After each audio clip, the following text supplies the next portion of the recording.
اصل میں جو ہمارا تعلیمی نظام ہے وہ اسلام کا یا مسلمانوں کا نظام نہیں ہے. یہ نظام ہم پر تھوپا گیا ہے. علم کی بنیاد ہم نے چھوڑ دی. قرآن کو چھوڑ دیا، حدیث کو چھوڑ دیا، سنت کو چھوڑ دیا، جہاد کو چھوڑ دیا، اسلامی نظام کو چھوڑ دیا، اور آج مسلمان ذلیل اور رسوا ہو رہے ہیں. السلام علیکم ورحمۃ اللہ وبرکاتہ. آج کا ہمارا جو سا ٹاپک ہے وہ ہے ہمارا ایجوکیشن سسٹم. آپ سب بھی اسی تعلیمی نظام میں پڑھتے ہیں اور میں بھی اسی تعلیمی نظام میں پڑھتا ہوں. لیکن کبھی کبھی ایسا ہوتا ہے کہ جس نظام میں انسان رہتا ہے اس نظام کا انسان اس قدر عادی ہو جاتا ہے کہ اسے ہر چیز صحیح لگتی ہے.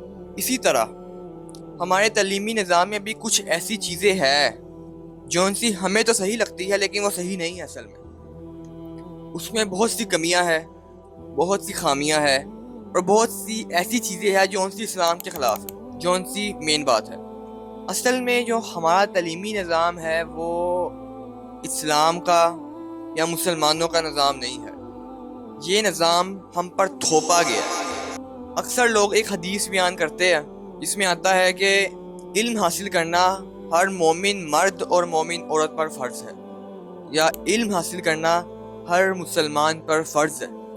یہاں پہ جون سا لفظ علم، اس کی ڈیفینیشن کیا ہے؟ اصل میں علم جو ہے وہ دو ہے مین: قرآن کا علم اور حدیث کا علم. قرآن اور سنت دو چیزیں. اس کا علم حاصل کرنا ہر مسلمان مرد عورت پر فرض ہے، جس کی کمی آج پوری امت مسلمہ میں ہے. اور ایک علم ہے جو سا ہم حاصل کرتے ہیں، سائنس کا علم، ریاضی کا علم، انگریزی، اردو، کچھ بھی. ہم اس کو اس کیٹیگری سے باہر تو نہیں نکالتے، لیکن جون سی چیزیں ہم پڑھتے ہیں نا وہ اس کیٹیگری میں نہیں آتی. یہ بات سمجھ لیجئے. وہ علم جون سا مسلمانوں کو مستقبل میں فائدہ دے، جیسے سائنس کا علم، مسلمان نئی نئی چیزیں ایجاد کرے، اپنا ڈیفینس سسٹم سٹرونگ کرے جس سے مسلمانوں کو فائدہ ہو، دنیاوی طور پہ بھی دینی طور پہ بھی. لیکن جون سا علم ہم حاصل کرتے ہیں اس کا کوئی فائدہ نہیں ہے. حقیقی بات ہے. میں پرائمری لیول سے شروع کرتا ہوں. ہم بچپن میں پرائمری لیول میں بچوں کو اے بی سی الف پہ پڑھانا شروع کر دیتے ہیں. اس کے بعد پیاسا کوا، اس طرح کی کہانیاں. ان کہانیوں کا مقصد کیا ہے؟ ان کہانیوں کا مقصد یہ ہے کہ بچہ سبق حاصل کرے اور اس طرح کی برائیاں نہ کرے. لیکن ہوتا یہ ہے کہ جب بچہ تھوڑا سا میچور ہوتا ہے وہاں پہ دوبارہ یہ کہانی آتی ہے. 9ویں 10ویں میں پہنچ جاتا ہے وہاں پہ بھی یہ کہانی آتی ہے. 11ویں 12ویں میں پہنچ جاتا ہے وہاں پر بھی یہ کہانی آتی ہے. لیکن اپلائی کہیں نہیں ہوتی.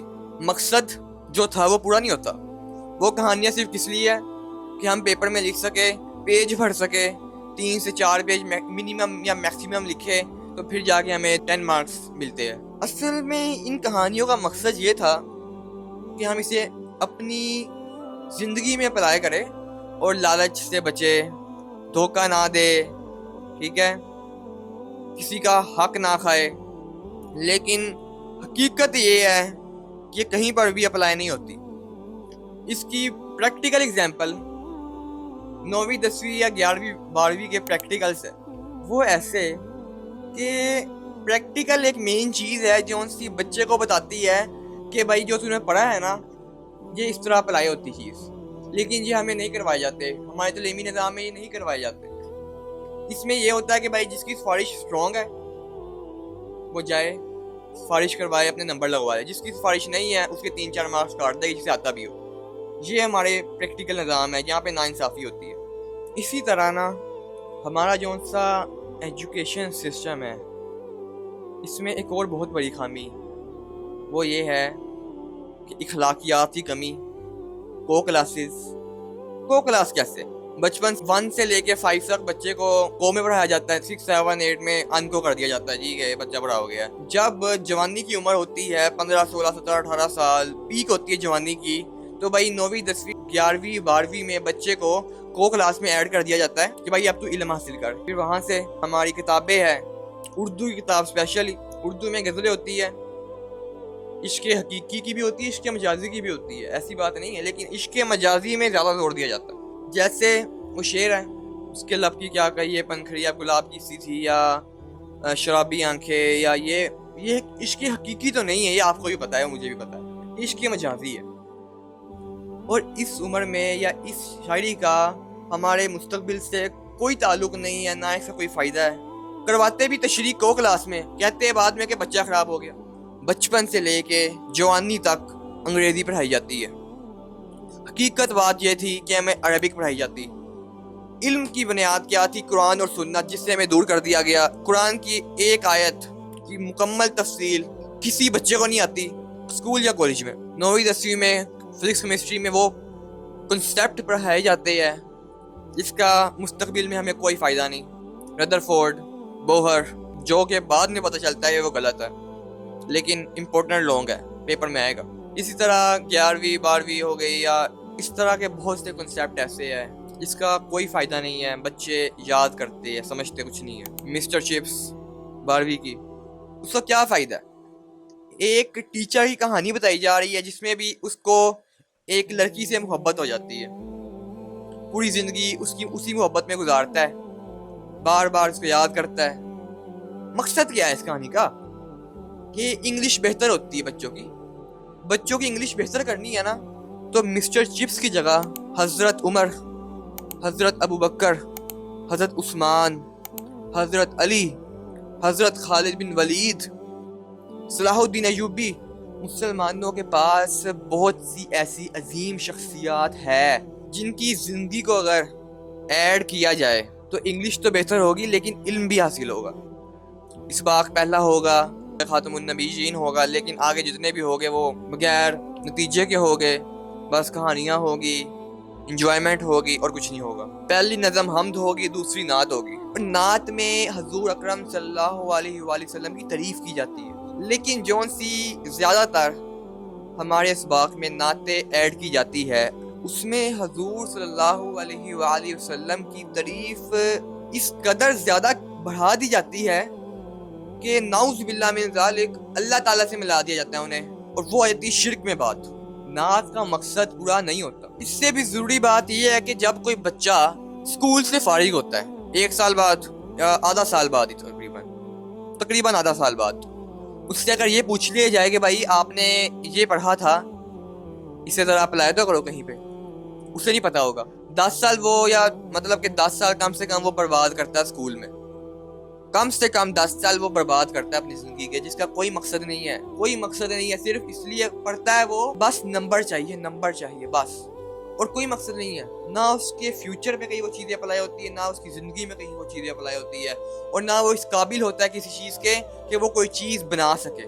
11ویں 12ویں بھی اسی طرح گزرتی ہے، صرف رٹا سسٹم ہے ہمارے، یاد کرو، لکھو، 10 پیج پڑھو، نمبر لو اور آگے یونیورسٹی میں داخلہ لے لو، کیونکہ اس کے بغیر داخلہ نہیں ملتا. لیکن 12 13 14 15 سال جو ہم نے ضائع کیے وہ کسی کھاتے میں نہیں ہے. اگر کسی مسلمان کو آپ آج یہ کہہ دے کہ آپ نماز پڑھتے ہیں، روز 5 دفعہ پڑھتے ہیں نماز، ایکسپلین تو کیجئے ذرا نماز میں آپ نے کیا پڑھا ہے، وہ ہاتھ کھڑا کر لے گا بھائی مجھے نہیں پتا. وہ عربک پڑھ سکتا ہے، بس عربک یاد ہوگی، الحمدللہ رب العالمین الرحمن الرحیم مالک یوم الدین، اس طرح پوری نماز تیز سے پڑھنی. اس سے خود نہیں پتا کہ وہ کیا پڑھ رہا ہے. عربک سیکھنے کا حکم دیا گیا ہے، لیکن عربک کسی کو نہیں آتی، کچھ نہیں پتا کہ نماز میں کیا پڑھنا ہے کیا نہیں پڑھنا. علم نہیں ہے. علم کی بنیاد ہم نے چھوڑ دی، قرآن کو چھوڑ دیا، حدیث کو چھوڑ دیا، سنت کو چھوڑ دیا، جہاد کو چھوڑ دیا، اسلامی نظام کو چھوڑ دیا، اور آج مسلمان ذلیل اور رسوا ہو رہے ہیں. ہمارے تعلیمی نظام میں بچے کو اتنا برڈنائز کیا جاتا ہے، اتنا برڈن ڈال دیا جاتا ہے بچے پہ، لیکن اسے اس بات کا وقت ہی نہیں ملتا کہ وہ کوئی نئی سکل بھی سیکھے. پیپر آ گئے، پیرنٹس ایسے ہے کہ اگر بچہ پوری رات پڑھتا رہے، تیاری کر رہا ہے پیپر کی، لیکن صبح کے وقت نماز کے لیے نہیں اٹھتا، نو پرابلم. اگر کوئی اٹھانے جاتا بھی ہے، کیا کہا جاتا ہے والدین کی طرف سے کہ سونے دو بھائی، سونے دو اسے، پوری رات اپنا پڑھا ہے، نماز تو اٹھ کے پڑھ لے گا. نماز کا کیا ہے؟ اللہ کے حکم کی کوئی ویلیو نہیں ہے ہماری نظر میں، کوئی ویلیو نہیں ہے. اللہ تعالیٰ کسی چیز کا حکم دیتے ہیں، اگنور کیا جاتا ہے ہماری طرف سے. اوقات کیا ہے ہماری؟ کوئی اوقات نہیں ہے. کہ اصلی علم قرآن اور سنت کا ہے، اس کو مینج کیجئے. تعلیمی نظام یہ مقصد نہیں ہے کہ اسکول جانا کالج جانا چھوڑ دے یا یونیورسٹی جانا چھوڑ دے، اس کو بھی مینج کیجیے، لیکن قرآن کو نہ چھوڑے۔ قرآن و حدیث کو اپنی زندگی کا معمول بنا لے کہ روز کچھ نہ کچھ حصہ قرآن کا یاد کرنا ہے، سمجھنا ہے، پڑھنا ہے، دوسرے تک پہنچانا ہے۔ ہمارے سافٹ ویئر انجینئر بھی اس قابل ہو سکے کہ یوٹیوب، فیس بک، انسٹاگرام، ٹویٹر، ٹک ٹاک، کچھ بھی ایسی مین ویب سائٹس ہے یا سافٹ ویئر ہے، ایپس ہے، اس قابل ہو سکے کہ وہ ایک چیز تو بنا سکے بہترین۔ ہمارا تعلیمی نظام اس قدر بگڑ چکا ہے کہ علم حاصل کرنے کے بعد ہم کسی قابل نہیں ہوتے۔ ضرورت اس بات کی ہے کہ ہمارے نصاب میں ایسی چیزوں کی ایڈیشن کی جائے جس سے علم حاصل ہو، حقیقی علم۔ اللہ تعالیٰ سے دعا ہے سیدھے راستے پہ چلنے کی توفیق عطا فرمائے اور ہمیں جنت الفردوس میں جگہ عطا فرمائے، جہنم کی آگ سے محفوظ رکھے، اور اس دنیا کے فتنوں سے جو سے آج کل فتنے چل رہے ہیں ان سب سے محفوظ رکھے۔ سبحانک اللہم و بحمدک، اشہد ان لا الہ الا انت، استغفرک و اتوب الیک۔ السلام علیکم ورحمۃ اللہ وبرکاتہ۔